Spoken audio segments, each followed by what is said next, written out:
Friends, my self पूजा और आज का हमारा टॉपिक है जो CDP के PYQ हैं उनको हम डिस्कस करेंगे इन ए सिंपल वे। तो चलिए फ्रेंड्स, बिना टाइम वेस्ट किए स्टार्ट करते हैं हम आज का सेशन। अगर आप भी टीचिंग एग्जाम से रिलेटेड प्रिपरेशन कर रहे हैं तो आपके लिए वीडियो बहुत हेल्पफुल होगी। तो चलिए फ्रेंड्स, स्टार्ट करते हैं हमारे फर्स्ट क्वेश्चन के साथ। सबसे पहला क्वेश्चन हमारा, लर्निंग बाय ऑब्जर्वेशन सिद्धांत किसने दिया था?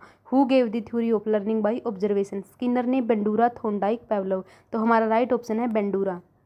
जो अल्बर्ट बेंडूरा है उन्होंने सोशल लर्निंग थ्योरी दी थी, जिसमें बताया था कि बच्चे ऑब्जर्व करके अनुकरण करते हैं। मतलब बच्चे पहले ऑब्जर्व करते हैं फिर उसको अनुकरण करते हैं। मॉडलिंग इसका मुख्य सिद्धांत था। मतलब जो बेंडूरा थे उन्होंने बोबोडोल के ऊपर भी एक्सपेरिमेंट किया था, तो मॉडलिंग इसका मुख्य सिद्धांत है।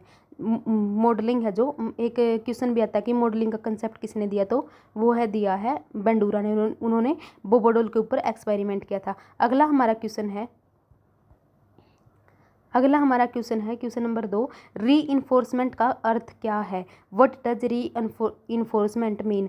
सीखने को रोकना, सजा देना, सीखने को मजबूत बनाना या ध्यान हटाना? तो हमारा राइट ऑप्शन है सीखने को मजबूत बनाना। एक्सप्लेनेशन ले लेते हैं। जो री इन्फोर्समेंट है उसका मतलब होता है किसी व्यवहार को बार बार दोहराने के लिए प्रोत्साहित करना, रिवार्ड या पॉजिटिव फीडबैक से। मतलब किसी भी व्यवहार को, किसी भी बिहेवियर को बार बार दोहराने के लिए प्रोत्साहित करना, इसे हम री-इन्फोर्समेंट कहते हैं। सीखने को मजबूत बनाना। अगला हमारा क्वेश्चन है, curriculum should be child centred. जो करिकुलम है पाठ्यक्रम है वह चाइल्ड सेंटर्ड होना चाहिए। यह विचार किसका है? स्किनर का, जॉन डेवी, पियाजे या कोहलबर्ग? तो हमारा राइट ऑप्शन है जॉन डेवी। जॉन डेवी के अनुसार जो करिकुलम है वह चाइल्ड सेंटर्ड होना चाहिए। अगला हमारा क्वेश्चन है, ओवर लर्निंग का क्या अर्थ है? What is meaning of over learning? नया विषय सीखना, दोहराव से मास्टरी हासिल करना? तो हमारा राइट ऑप्शन यही है फ्रेंड्स, दोहराव से मास्टरी हासिल करना। ओवर लर्निंग का मतलब है जब जो विद्यार्थी है वह बार बार प्रैक्टिस करके कंटेंट को पूरी तरह याद कर लेता है और भूलना उसे कठिन हो जाता है। ठीक है, जब एक जो बच्चा होता है वो बार बार किसी चीज़ की प्रैक्टिस करके उस कंटेंट को पूरी तरह से अपने माइंड में बिठा लेता है और उसे भूलना मतलब उसे भूल नहीं पाता, तो उसे बोलते हैं हम ओवर लर्निंग। अगला हमारा क्वेश्चन है, कौन सी शिक्षा प्रणाली अनुभव पर आधारित है? Which education system is based on experience? पारंपरिक परीक्षा, मोंटेसरी शिक्षा, दूरस्थ शिक्षा या ऑनलाइन? तो हमारा राइट ऑप्शन है मोंटेसरी शिक्षा। जो मारिया मोंटेसरी है उन्होंने मोंटेसरी शिक्षा कंसेप्ट दिया। तो मारिया मोंटेसरी ने लर्निंग बाय एक्सपीरियंस यानी कि लर्निंग एक्सपीरियंस से सीखना पर जोर दिया था। बच्चा अपने वातावरण से सीखता है। अगला हमारा क्वेश्चन है, ट्रांसफर ऑफ लर्निंग का अर्थ क्या है? What is meaning of transfer of learning? एक विषय से दूसरे विषय में सीखने का प्रभाव, एक शिक्षक से दूसरे शिक्षक तक ज्ञान, पुराने ज्ञान को भूलना या नई किताबें देना? तो जो ट्रांसफर ऑफ लर्निंग है वह है एक विषय से दूसरे विषय में सीखने का प्रभाव। जब इसकी एक्सप्लेनेशन है, जब एक सीखी हुई चीज़ दूसरे संदर्भ में मदद करे या बाधा बने तो उसे ट्रांसफर ऑफ लर्निंग कहते हैं। मतलब जब कोई एक चीज़ हमने सीख ली, वह दूसरे संदर्भ में कोई दूसरी चीज़ हम सीख रहे, उसके अंतर्गत जो पहले सीखी हुई चीज़ है वह मदद करती है, हेल्प करती है, तो उसको हम ट्रांसफर ऑफ लर्निंग बोलते हैं। अगला हमारा क्वेश्चन है, रेडीनेस किस सिद्धांत का भाग है? Readiness is part of which theory? Trial and error, classical conditioning, operant conditioning या इनसाइट थ्योरी? तो हमारा राइट ऑप्शन है ट्रायल एंड एरर, थॉर्नडाइक के लॉज में 3 मुख्य नियम है, readiness, law of readiness, law of exercise और लॉ ऑफ इफेक्ट। तो जो थॉर्नडाइक है उन्होंने लॉ ऑफ लर्निंग में 3 मुख्य नियम दिए हैं। ठीक है फ्रेंड्स, तो रेडीनेस की सिद्धांत का भाग है ट्रायल एंड एरर का, जो थॉर्नडाइक ने दिया है। अगला हमारा क्वेश्चन है, फॉर्मेटिव इवैल्यूएशन कब की जाती है? When is formative evaluation done? वर्ष के अंत में, सत्र के बीच में, परीक्षा के बाद में और प्रवेश से पहले?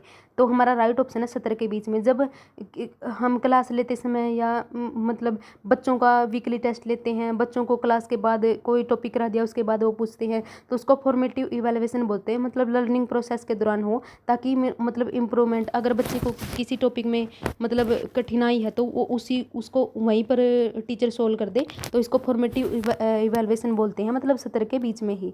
ठीक है फ्रेंड्स, जो समेटिव होती है वो मतलब बाद में होती है, सबसे अंत में समेटिव इवैल्यूएशन होती है। अगला हमारा क्वेश्चन है, इंक्लूसिव एजुकेशन का मुख्य उद्देश्य क्या है? What is the main M of inclusive education? सभी बच्चों को समान अवसर देना। तो हमारा फर्स्ट ऑप्शन है वही हमारा राइट आंसर है, सभी बच्चों को समान अवसर देना। इंक्लूसिव एजुकेशन का उद्देश्य डाइवर्सिटी को स्वीकार करना और हर बच्चे को इक्वल अपॉर्चुनिटी देना है। ठीक है फ्रेंड्स, अगला हमारा क्वेश्चन है जो डिसिप्लिन है discipline means training of mind and character. यह कथन किसका है? कि अनुशासन दबाव से नहीं बल्कि आत्मसम्मान और चरित्र का निर्माण है। यह किसका कथन है? तो यह है महात्मा गांधी का। फर्स्ट ऑप्शन ही हमारा राइट ऑप्शन है। तो महात्मा गांधी ने क्या था? गांधी जी के अनुसार अनुशासन बाहरी दबाव नहीं बल्कि संयम यानी कि सेल्फ कंट्रोल और चरित्र निर्माण है। अनुशासन किसी के दबाव से नहीं आता बल्कि उसको हम सेल्फ कंट्रोल और हमारे जो चरित्र यानी कि करेक्टर का निर्माण है, जो हमारा डिसिप्लिन है। ठीक है फ्रेंड्स, ये कथन था महात्मा गांधी का। अगला हमारा क्वेश्चन है learning is both individual and social process. यह विचार किसका है? पियाजे, वाइगोत्स्की, स्किनर या थॉर्नडाइक। जो लर्निंग है वह व्यक्तिगत और सोशल प्रोसेस है, व्यक्तिगत और सामाजिक प्रक्रिया है। यह विचार किसका है? पियाजे का, वाइगोत्स्की का, स्किनर का, थॉर्नडाइक का। तो हमारा राइट ऑप्शन है ऑप्शन नंबर बी वाइगोत्स्की ने कहा था कि बच्चा अकेले नहीं बल्कि सोशल इंटरेक्शन के माध्यम से सीखता है और अपनी अंडरस्टैंडिंग को डेवलप करता है, विकसित करता है। ठीक है फ्रेंड्स, तो यह जो कथन है कि जो लर्निंग है वो इन व्यक्तिगत और सोशल दोनों है, तो यह कथन है वाइगोत्स्की का। अगला हमारा क्वेश्चन है लॉ ऑफ इफेक्ट किसने दिया था? पेवलोव ने, थॉर्नडाइक ने, स्किनर ने या ब्रूनर ने? तो हमारा राइट ऑप्शन है थॉर्नडाइक।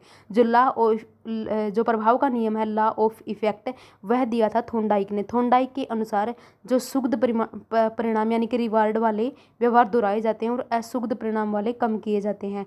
ठीक है, जो रिवार्ड वाले व्यवहार है वो दोहराए जाते हैं और जो पुनिशमेंट वाले हैं वो कम किए जाते हैं। ठीक है फ्रेंड्स, अगला हमारा क्वेश्चन है readiness for learning depend on maturation and experience. यह कथन किसका है?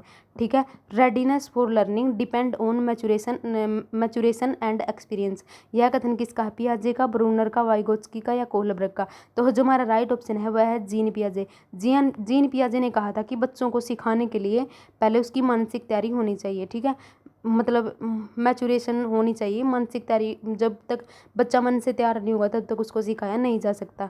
तो जो readiness for learning depend on maturation and experience, अभ्यास और मानसिक तैयारी पर निर्भर करता है। जो रेडीनेस है, जो सीखने की तत्परता है, उसको हम बोलते हैं, उसको दिया था जीन पियाजे ने।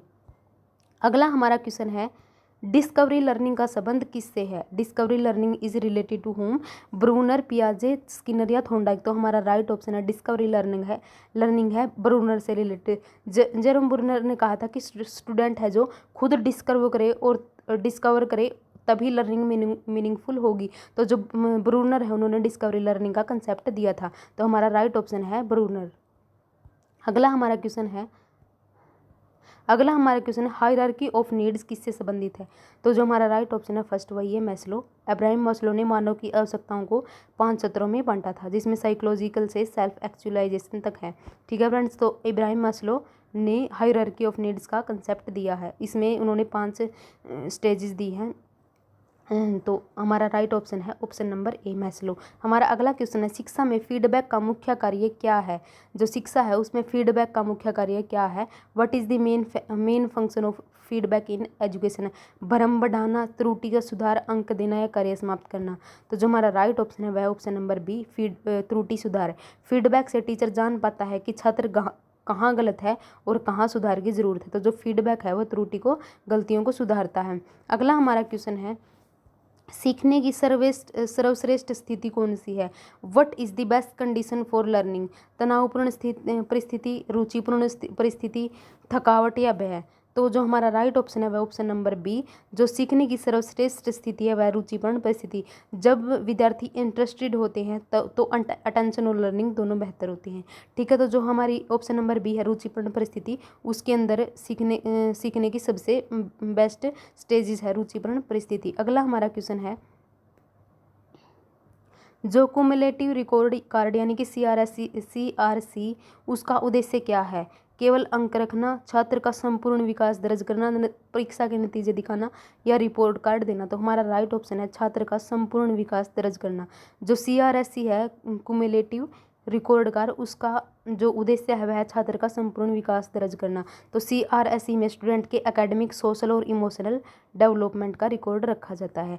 अगला हमारा क्वेश्चन है ब्लूम्स टैक्सोनॉमी किससे संबंधित है? Bloom's taxonomy is related to which domain? Cognitive domain, affective domain, psychomotor या ऑल ऑफ दीज? तो जो ब्लूम्स टैक्सोनॉमी है वह है कोग्निटिव डोमेन से। जो ब्लूम है उन्होंने लर्निंग को 3 डोमेन में विभाजित किया है, कोग्निटिव, अफेक्टिव और साइकोमोटर।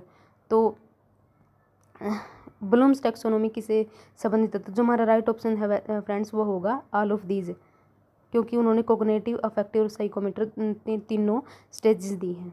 ठीक है फ्रेंड्स, शुरू में हमसे गलती हो गई कोग्निटिव डोमेन वाली। जो ये तीनों है कोग्निटिव, अफेक्टिव और साइकोमोटर, ये तीनों ही ब्लूम्स टैक्सोनॉमी से संबंधित हैं। अगला हमारा क्वेश्चन है रिमीडियल टीचिंग का मुख्य उद्देश्य क्या है?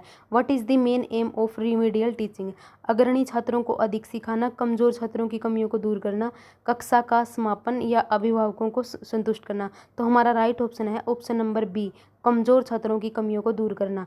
जो रेमिडियल टीचिंग है उसका उद्देश्य जो स्लो लर्नर है, कम सीखने वाले या स्लो सीखने वाले लर्नर है, उन जो वीक स्टूडेंट्स हैं उनकी लर्निंग गैप्स को पूरा करना। ठीक है फ्रेंड्स, तो जो रेमिडियल टीचिंग होती है वो स्लो लर्नर्स के लिए होती है। आई होप आपको CDP का जो सेशन अच्छा लगा होगा फ्रेंड्स। अगर आपको अच्छा लगा है तो चैनल को सब्सक्राइब ज़रूर कर लीजिएगा। ठीक है फ्रेंड्स, तो चलिए मिलते हैं हम अगले वीडियो में।